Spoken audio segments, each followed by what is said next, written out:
औज़ुबिल्लाहिमिनश्शैतानिर्रजीम बिस्मिल्लाहिर्रहमानिर्रहीम। सामीन मोहतरम अस्सलाम वालेकुम वरहमतुल्लाहि वबरकातुह। मैं मुज़म्मिल आपकी खिदमत में आज एक अहम सवाल के साथ हाज़िर हुआ हूँ। वो ये कि बच्चे बात क्यों नहीं सुनते। आइए इस सवाल को आज कुरान और हदीस की रोशनी में समझने की कोशिश करते हैं।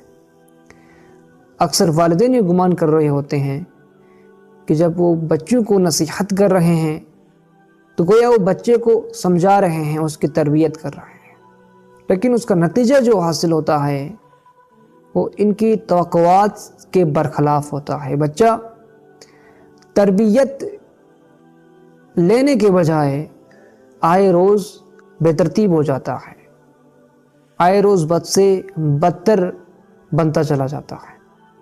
आज हम इसी पर ही बात करेंगे। अगर बच्चे की तरबियत वाज़ नसीहत से नहीं हो सकती तो फिर अमल से बच्चे की तरबियत कैसे की जा सकती है।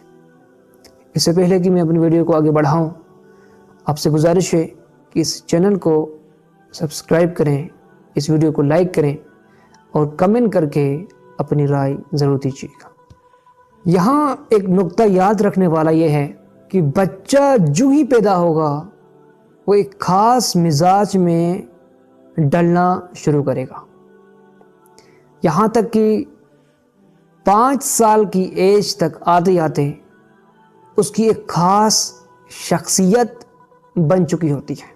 इसके आसाब और दिमाग एक हसास और ज़रीफ़ कैमरे की तरह हर वो चीज़ रिकॉर्ड कर रहे होते हैं जो इसके इर्द गिर्द वक़ूअ पज़ीर हो रहा होता है। वो आपके घर के माहौल, आपके बोलने का अंदाज़, आपके रवैयों की मुसलसल मूवी बना रहे होते हैं। बहरहाल 5 साल की उम्र तक वो एक शख्सियत इख्तियार कर चुका होता है और ये वही शख्सियत है जो न कि आपके अल्फाज की वजह से बनी है बल्कि आपके अफ़आल के नतीजे में बनी हुई होती है। अगर आप बच्चे को झूठ बोलने से रोकते हैं, खुद आप मोबाइल पर झूठ बोलते हैं, आप बच्चे से वादा करते हैं, पूरा नहीं करते, तो आपका बच्चा आपके कौल को नज़रअंदाज कर देगा और आपके फ़ेल को अपना मयार बना लेगा।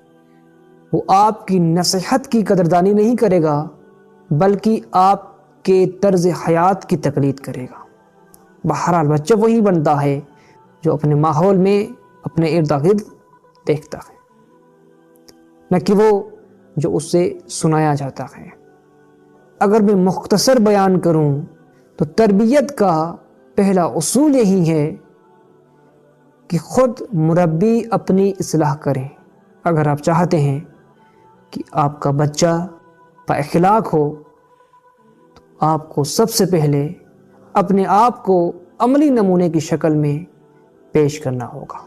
याद रखें, आपकी खामोश ज़िंदगी ही बच्चे के लिए सबसे बड़ी नसीहत है। मुझे दीजिए इजाज़त। नेक्स्ट वीडियो तक के लिए अल्लाह हाफ़िज़। अस्सलामु अलैकुम वरहमतुल्लाहि वबरकातुहू।